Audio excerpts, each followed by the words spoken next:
Hello friends, good morning to all of you. 30 अक्टूबर के current affairs में आपका स्वागत है। और जैसा कि आप सबको पता है, करंट अफेयर्स के साथ हम लोग 200 से 300 अलग से जीएस के फैक्ट्स ट्राई टू रिवाइज करते हैं, रिवाइज कर ही लेते हैं मैप के साथ। और कल current affairs, daily current affairs नहीं आ पाया था, वीकली करंट अफेयर्स मैंने कल लॉन्च किया था, जिसको आप आई बटन पे दबा के ज़रूर देखिए। और करंट अफेयर्स की रिवीजन भी ज़रूरी है, तो मात्र 15 से 20 मिनट की वीडियो है, आप उसे देखेंगे, जितने भी वन लाइनर हैं सब आपके रिवीजन हो जाएंगे। टेलीग्राम का लिंक डिस्क्रिप्शन में है, जरूर ज्वाइन करिए। पहला क्वेश्चन है, world day for audio visual heritage ये कब मनाया जाता है? तो world day for audio visual heritage ये मनाते हैं 27 अक्टूबर को। ठीक है, तो ये आपको याद रखना है, ऑडियो विजुअल डे। अब अक्टूबर महीने में बहुत सारे डे हैं जो कि आपको रिवीजन करते रहने हैं। अक्टूबर मंथ से सारे दिवस पे एक अलग से वीडियो आएगी, बहुत ही शॉर्ट वीडियो आएगी जरूर। और ये रिवीजन कर लीजिए। 2 अक्टूबर को अंतर्राष्ट्रीय अहिंसा दिवस मनाते हैं। 1 अक्टूबर को वृद्धजन दिवस मनाते हैं। ठीक है, उसके बाद 5 अक्टूबर को विश्व शिक्षक दिवस मनाते हैं। ठीक है, 11 अक्टूबर को इंटरनेशनल गर्ल चाइल्ड डे मनाते हैं। और 11 अक्टूबर के बाद जितने भी दिवस हैं सब मैंने कई बार बताए हैं आपको। टोटल अक्टूबर महीने के जितने भी हैं सबको सीरियल वाइज हमें कमेंट बॉक्स में कमेंट करके दिखाना है। ठीक है, आज आपका ये टास्क है। बन्नी उत्सव किस राज्य में बनाया गया? In which state Banni festival has been celebrated? तो बन्नी उत्सव बनाया गया आंध्र प्रदेश में। किस में बनाया गया? आंध्र प्रदेश में। अभी हम लोग भारत में जितने भी पर्वत हैं, जो कि साउथ इंडिया में भी कुछ हैं, कुछ नॉर्थ इंडिया में भी हैं, सबको एक जगह रिवीजन करेंगे। तो सबसे पहले आंध्र प्रदेश की देख लेते हैं। आंध्र प्रदेश में पापी कोंडा नेशनल पार्क है। सबसे पहले नेशनल पार्क देख लेते हैं, उसके बाद हम लोग मैप भी देखेंगे। पापी कोंडा है, राजीव गांधी नेशनल पार्क है और श्री वेंकटेश्वरा नेशनल पार्क है। तो सबसे पहले देख लीजिए, ये है आंध्र प्रदेश। आपको आंध्र प्रदेश के बारे में हिस्ट्री भी पता होनी चाहिए। भाषा के आधार पे सबसे पहला स्टेट जो गठित हुआ था वो कौन था? तो वो था आंध्र प्रदेश ही 1953 में। तेलुगु स्पीकिंग जो लोग थे, तेलुगु बोलने वाले, सब ने मिलकर जो राज्य बनाया वो कौन था? आंध्र प्रदेश ने। अब आंध्र प्रदेश भी 2 हिस्सों में बंटता है। 2 जून 2014 को कॉन्स्टिट्यूशनली राष्ट्रपति के सिग्नेचर के बाद ये आंध्र प्रदेश और तेलंगाना 2 हिस्सों में बढ़ जाता है। प्लीज़ ये डेट याद रखना दोस्तों, आगे जितने भी एग्जाम्स होंगे सब में ये मोस्ट इंपॉर्टेंट है। इसी तरीके से जम्मू कश्मीर और लद्दाख रीजन भी बचता है, तो वो 31 अक्टूबर 2019 से प्रभावी होता है, 2 हिस्सों में बढ़ जाता है। तो हम लोग फिलहाल आंध्र प्रदेश की बात करेंगे। आंध्र प्रदेश 2 हिस्टोरिकल फैक्ट आपने देखा। आंध्र प्रदेश सबसे पहले अलग हुआ, तो वो कब अलग हुआ? तमिलनाडु रीजन से 1953 में। पोट्टी श्रीरामुलु एक कांग्रेसी थे, उनके आंदोलन के फलस्वरूप ये अलग हुआ। उसके बाद नेक्स्ट जो है वो 2014 में। दोनों की राजधानी आपको याद रखनी है। तेलंगाना की जो राजधानी है वो है हैदराबाद। ठीक है, लेकिन आंध्र प्रदेश की जो राजधानी है वो 3 राजधानियां आंध्र प्रदेश की होंगी। पहला होगा विशाखापट्टनम, ठीक है, दूसरा होगा कुर्नूल, और तीसरा कौन सा होगा? विशाखापट्टनम, कुर्नूल और तीसरा अमरावती। तो 3 राजधानियां हैं यहाँ पे। साथ ही साथ आंध्र प्रदेश की लेजिस्लेटिव असेंबली ने, मतलब विधानसभा ने, विधान परिषद को खत्म होने का करने का भी बिल पास कर दिया है। ओके, ये 2 चीजें आपको याद रखनी चाहिए। अगला है, मैं आपको रिवीजन कराऊंगा जितने भी हिल्स हैं उन सब के बारे में जो कि क्वेश्चन एग्जाम में आए हुए हैं। तो साउथ इंडिया पहले देख लेते हैं हम लोग। साउथ इंडिया की सबसे ऊंची चोटी है अन्नाईमुड़ी, जो कि अन्नामलाई हिल्स का पार्ट है। तो सबसे ऊंची चोटी कितनी है? कौन सी है? अन्नाईमुड़ी, जिसकी हाइट कितनी है? 2695, 2695, 2695 मीटर। ठीक है, अगला दूसरे नंबर पे है दोदा बेटा। दोदा बेटा। तो अगले क्वेश्चन के बाद हम लोग पूरा फिर से रिवीजन करेंगे इंडिया में जितने भी पर्वत श्रृंखला हैं उनको। तो स्टे ट्यून्ड, अगर आप चैनल पे पहली बार हैं तो चैनल पे सब्सक्राइब करें, क्योंकि इतने जीएस फैक्ट्स सिर्फ यहीं रिवीजन कराए जाएंगे। और वीडियो को लाइक कर दें, लाइक करना ना भूलें। साथ ही साथ अगर आपके पास व्हाट्सएप ग्रुप है, टेलीग्राम ग्रुप है, तो उस पर शेयर भी करें। ठीक है, चलिए पहले अगला क्वेश्चन देख लेते हैं। तो बन्नी उत्सव कहाँ मनाया गया? आंध्र प्रदेश में। अगला है यशोमती नंदन दास जी का निधन हो गया। यशोमती नंदन दास ये किस संगठन के अध्यक्ष हैं? तो ये अध्यक्ष थे किसके? ISKCON temple. इस्कॉन आप जानते होंगे कृष्णा कॉन्शसनेस से रिलेटेड है, international organization of Krishna consciousness. ये इस तरीके का इसका फुल फॉर्म होता है इस्कॉन। और इसे चैतन्य महाप्रभु ने, इसके कंट्रीब्यूशन बहुत ज़्यादा है चैतन्य महाप्रभु के इसको इस्टेब्लिशमेंट में। तो कभी कभी क्वेश्चन ये भी पूछा जाता है। ठीक है, तो कृष्ण भक्ति जो लोग थे उन्होंने, उनकी ये मंदिर है। अब बात करते हैं किस राज्य सरकार ने प्रत्येक जिले में मानव तस्करी विरोधी पुलिस स्टेशन शुरू करने की घोषणा की है? Which state government has announced to anti human trafficking police station in every district? तो ये आपको मोस्ट इंपॉर्टेंट क्वेश्चन है, ये आपको याद रखना चाहिए। ठीक है, मानव विरोधी जो पुलिस स्टेशन है ये बनाने की हर जिले में घोषणा की है उत्तर प्रदेश सरकार ने। उत्तर प्रदेश के सीएम योगी आदित्यनाथ, आनंदीबेन पटेल यहाँ के गवर्नर हैं। साथ ही साथ ये मध्य प्रदेश की भी अतिरिक्त प्रभार में है, आनंदीबेन पटेल। नेक्स्ट इंपॉर्टेंट चीज, उत्तर प्रदेश से रिलेटेड जो भी करंट अफेयर्स है सबको मैं आपको अभी बताने वाला हूँ। तो सबसे पहले सैनिटाइजेशन ऑन कॉल सर्विस ये शुरू किया गया कहाँ पे? उत्तर प्रदेश में ही। ठीक है, अब देखिए जितने भी कोर्ट होते हैं, हाई कोर्ट या फिर लोअर कोर्ट, इन सब में स्पेशल फोर्स का गठन किया है अभी उत्तर प्रदेश ने। ये क्वेश्चन बहुत ही ज़्यादा जरूरी है, आपको याद रखना चाहिए। और प्रवासी राहत मित्र ऐप भी इन्होंने बनाया था। प्रवासी राहत मित्र जो बाहर से लोग आ रहे थे उनके सुविधाओं के लिए। नेक्स्ट इंपॉर्टेंट चीज़, पब्लिक प्रॉपर्टी अगर लॉस होता है किसी भी दंगे में, किसी भी फसाद में, तो उसके लिए उनसे ज़बरदस्ती वसूला जाएगा जो लोगों ने इन्हें मतलब ख़त्म किया है, जिन पे मुकदमा होगा। तो ये भी ऑर्डिनेंस पास हुआ है कहाँ? उत्तर प्रदेश में। ये सब करंट के रिलेटेड क्वेश्चन है उत्तर प्रदेश से, तो आपको ये याद रखना चाहिए। चलिए आगे देखते हैं। अल्फा कंडो किस देश के तीसरी बार राष्ट्रपति चुने गए हैं? तो अल्फा कंडो ये जो है गिनी अफ्रीकन कंट्री है, इसके तीसरी बार राष्ट्रपति चुने गए हैं। ठीक है, अल्फा कंडो। इसी के साथ साथ आपको बहुत सारे ऐसे इंटरनेशनल लेवल पे देश हैं जहां नए नए राष्ट्रपति चुने गए हैं। ठीक है, तो आइए अफ्रीका कॉन्टिनेंट और उससे रिलेटेड क्वेश्चन हम लोग देख लेते हैं ताकि रिवीजन होता रहे। तो मैंने कहा था गिनी जो है ये अफ्रीकन कॉन्टिनेंट का देश है। तो सबसे पहले अफ्रीका से रिलेटेड कुछ सवाल जो हैं वो बार बार पूछे जाते हैं। ठीक है, स्वेज नहर, आप ये देखिए स्वेज नहर जो है इजिप्ट से इसकी बाउंड्री लगती है, मिस्र हिंदी में कहते हैं। ठीक है, और ये रेड सी को मेडिटेरेनियन सी से जोड़ता है। दूसरा चीज़ ये अफ्रीका है, अफ्रीका को जिब्राल्टर स्टेट अलग करता है, या फिर स्टेट जो है वाटर बॉडीज़ को जोड़ते भी हैं।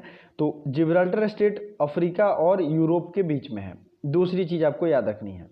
तीसरा है स्ट्रेट ऑफ बाबल मंडेब। तो आपको ये जो जिबौती, सोमालिया और इथियोपिया का इलाका दिख रहा है, यहाँ पे स्ट्रेट ऑफ बाबल मंडेब है। ठीक है, तो ये एशिया या फिर एशिया और अफ्रीका को जोड़ने का काम करता है, और वाटर बॉडीज़ है ये सब। ठीक है, तो आपको ये ध्यान रखना है। अब जो क्वेश्चन पूछे जाते हैं, highest point of African continent, ये क्या है? ये है माउंट किलीमंजारो। प्लीज़ जब भी मैं करंट अफेयर्स बताऊं तो प्लीज़ एक पेन पेपर लेके बैठें, अदरवाइज आप अगर बहुत ज़्यादा रिवीजन कर चुके हैं तभी आराम से देखें ताकि ऑटोमेटिक रिवीजन होता रहे। ठीक है, माउंट किलीमंजारो हाईएस्ट है, और लोएस्ट क्या है? लेक असल। ठीक है, ये जो है लोएस्ट पार्ट ऑफ अफ्रीका है। अब देखिए कुछ चीज़ें और पूछी जाती हैं, जैसे कि आपने रिवर का नाम सुना होगा, नील रिवर का, नील नदी का। ये सबसे लंबी नदी है पूरे दुनिया की। ठीक है, तो नील नदी कहाँ से निकलती है? तो विक्टोरिया जलप्रपात से नील नदी निकलती है। और डेल्टा ऑफ नील कहाँ है? तो यह है मेडिटेरेनियन सी में, ये यहाँ पे इजिप्ट के पास। तो दोनों चीज़ें आपको पूछी जाती हैं। दुनिया की सबसे लंबी नदी कौन है? तो नील रिवर है। दुनिया की सबसे बड़ी नदी कौन है? अमेजन नदी है। तो इस हिसाब से मैं सारे जीएस के फैक्ट्स आपको बताता चलूँगा, प्लीज़ नोट कर सकते हैं। दुनिया की सबसे बड़ी नदी है नील नदी। अब इससे रिलेटेड कुछ और भी क्वेश्चन पूछे जाते हैं, जैसे आसवन डैम, आसवन डैम ये किस नदी पे है? ये है नील नदी पे। ठीक है, अगला है कि आसवन डैम तो नील नदी पे है, कांजी डैम भी एक पूछा जाता है, दो ही हैं जो इम्पोर्टेंट है। तो कांजी डैम किस नदी पे है? ये नाइजर रिवर पे है। कांजी डैम ये किस पे है? नाइजर रिवर पे। तो चलिए अगले क्वेश्चन की तरफ बढ़ते हैं। अगला क्वेश्चन है, किस देश ने 2050 तक शून्य कार्बन उत्सर्जन का लक्ष्य निर्धारित किया है? तो ये है जापान। जापान ने 2050 तक शून्य कार्बन मतलब जीरो कार्बन इमिशन का लक्ष्य रखा है। रिसेंट का क्वेश्चन है, आपको याद रखना चाहिए। प्लास्टिक प्रीमियर लीग टूर्नामेंट कहाँ खेला गया? Where plastic premier tournament will be played और ऑर्गेनाइज्ड? तो ये है इंदौर में। ठीक है, plastic premier league tournament it will be held in Indore. Next देखते हैं, भारत ने किस देश के साथ बेसिक एक्सचेंज कोऑपरेशन एग्रीमेंट पर हस्ताक्षर किए हैं? तो मैंने कल ही बताया था, भारत और अमेरिका के बीच में basic exchange operational agreement sign हुआ है। तो ये अब क्या है? देखिए, ये सिक्योरिटी एग्रीमेंट है। पहले इसके पहले लिमोआ साइन हुआ था, logistic exchange memorandum of agreement, ये भी साइन हो चुका है। उसके पहले जीसोमिया साइन हुआ था। ये क्या था? जनरल सिक्योरिटी एग्रीमेंट का एक साइन था। तो ये तीन है, मैंने आपको बड़े बड़े इसके नेम है इसलिए मैंने यहाँ लिख दिया। जीसोमिया, लॉजिस्टिक एक्सचेंज LEOMA दूसरा है, और तीसरा है बेसिक एक्सचेंज। ठीक है, basic exchange and cooperation agreement, ये फाइनल था। अब इस दौर के जितने भी एग्रीमेंट थे वो लगभग साइन हो चुके हैं। तो इसको कौन किसने किया था? भारत और अमेरिका ने। FIFS का नया अध्यक्ष किसे चुना गया है? Who has been appointed as new president of FIFS? तो ये चुना गया विमल जुल्का। ठीक है, विमल जुल्का। अगला देखते हैं, हाल ही में किसने क्लाउड संचार मंच लॉन्च किया है? Who has launch cloud communication platform? तो क्लाउड कम्युनिकेशन प्लेटफॉर्म लॉन्च किया गया है एयरटेल के द्वारा, जिसके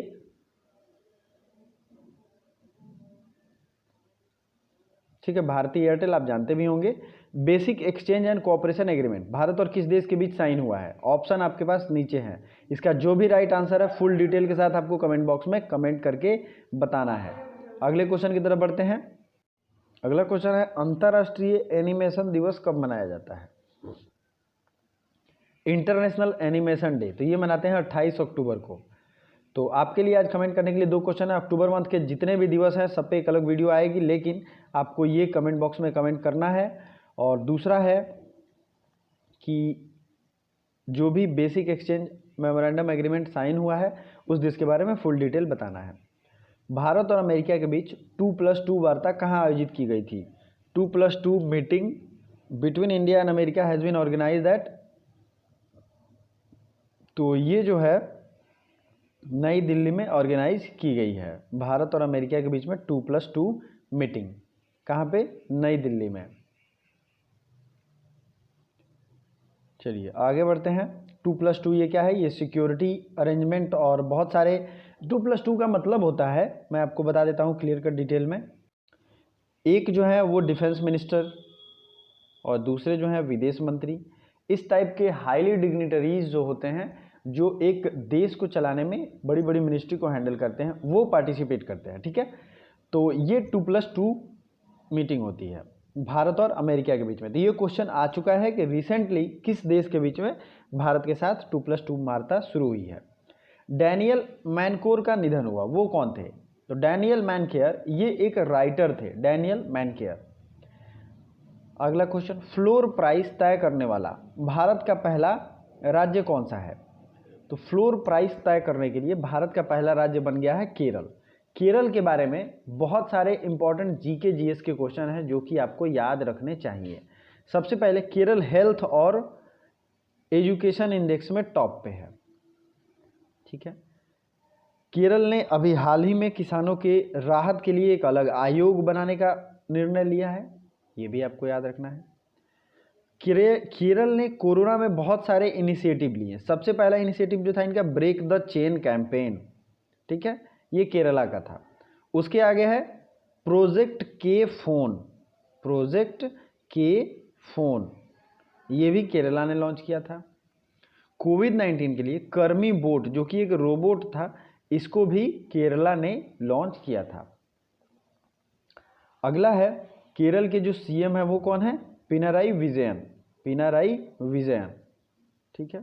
अच्छा, केरल के बारे में एक बहुत इंपॉर्टेंट क्वेश्चन, केरल भारत का पहला स्टेट था जहां पे सबसे पहले गैर कांग्रेसी सरकार बनी थी, ठीक है। केरल ने 100% एजुकेशन को प्राप्त कर लिया है, ठीक है। पहले भी ये 90% से एबव था, लेकिन रिसेंट में कुछ कैंपेन चला के इन्होंने 100% एजुकेशन रेशियो को अचीव कर लिया है। तो ये आपको याद रखना चाहिए। हेल्थ और एजुकेशन इंडेक्स में तो टॉप पे है ही। अब केरल के कुछ नेशनल पार्क हैं, ये भी क्वेश्चन में आए हुए हैं। सबसे ज़्यादा पूछा जाता है पेरियार नेशनल पार्क, पेरियार नदी भी है, ठीक है। तो ये कहाँ है, केरला में। केरला की सबसे लंबी नदी है भरतपुझा नदी, भरतपुझा नदी, ये भी है केरला में, आपको याद रखना चाहिए। अब देखिए, पेरियार नेशनल पार्क भी है, पेरियार नदी भी है। तो दूसरा नेशनल पार्क कौन है, इराविकुलम नेशनल पार्क, इराविकुलम। उसके अगला है साइलेंट वैली नेशनल पार्क, ठीक है, Anamudi national park, Pambadum national park,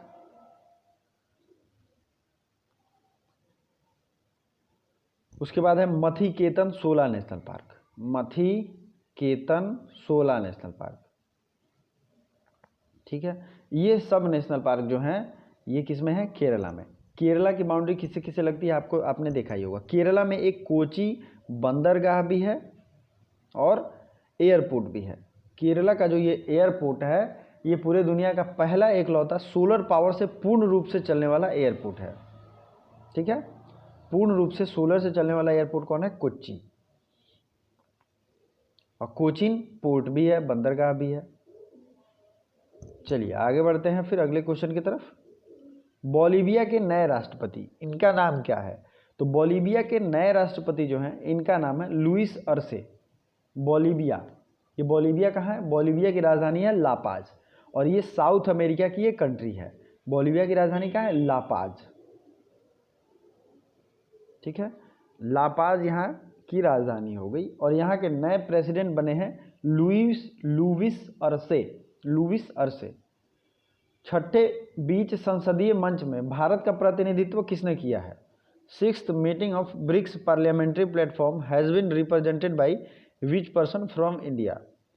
तो संसदीय मंच जो है छठा, इसमें प्रतिनिधित्व किया गया है ओम बिरला को। ब्रिक्स ऑर्गेनाइजेशन क्या है, ब्रिक्स है BRICS, आपको पता ही होगा, ब्राज़ील, रशिया, इंडिया, चाइना और साउथ अफ्रीका। इसमें साउथ अफ्रीका सबसे देर से पार्टिसिपेट करता है, ठीक है। ये लगभग विश्व के 40% से अबव जो है जनसंख्या के लोग हैं, और इनकी GDP भी लगभग 50% के आसपास रहती है पूरे वर्ल्ड की। तो ब्रिक्स की जो अगली मीटिंग होगी वो उसे कौन अटेंड करेगा, रशिया। फिर रशिया के बाद इंडिया की बारी आएगी। तो ये दोनों चीज़ें आपको याद रखनी चाहिए। चलिए अगला क्वेश्चन देखते हैं। और इंटरनेशनल ऑर्गेनाइजेशन से रिलेटेड कल ही मैंने एक वीडियो शेयर किया था, वो वीडियो आपको देखनी चाहिए। कौन से ऑर्गेनाइजेशन की कब स्थापना हुई, कहाँ हेडक्वार्टर है, ठीक है। तो ब्रिक्स का हेडक्वार्टर कहाँ है, संघाई चाइना में। और ब्रिक्स का जो एक बैंक है उसका नाम है न्यू डेवलपमेंट बैंक। ये क्वेश्चन पूछा गया है।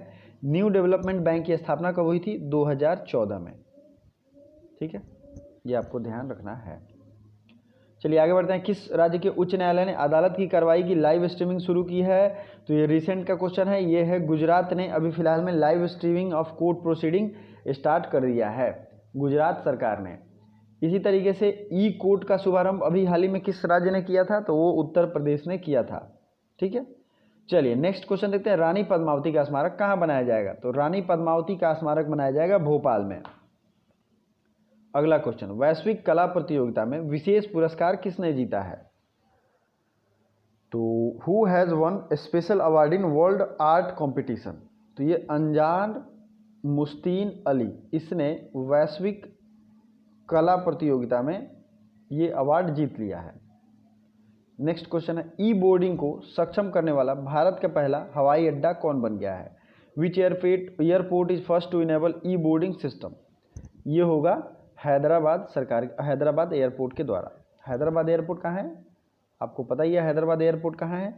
तो अगले वीडियो में हम लोग एयरपोर्ट और जो भी पोर्ट हैं उनको रिवीजन करने का प्रयास करेंगे।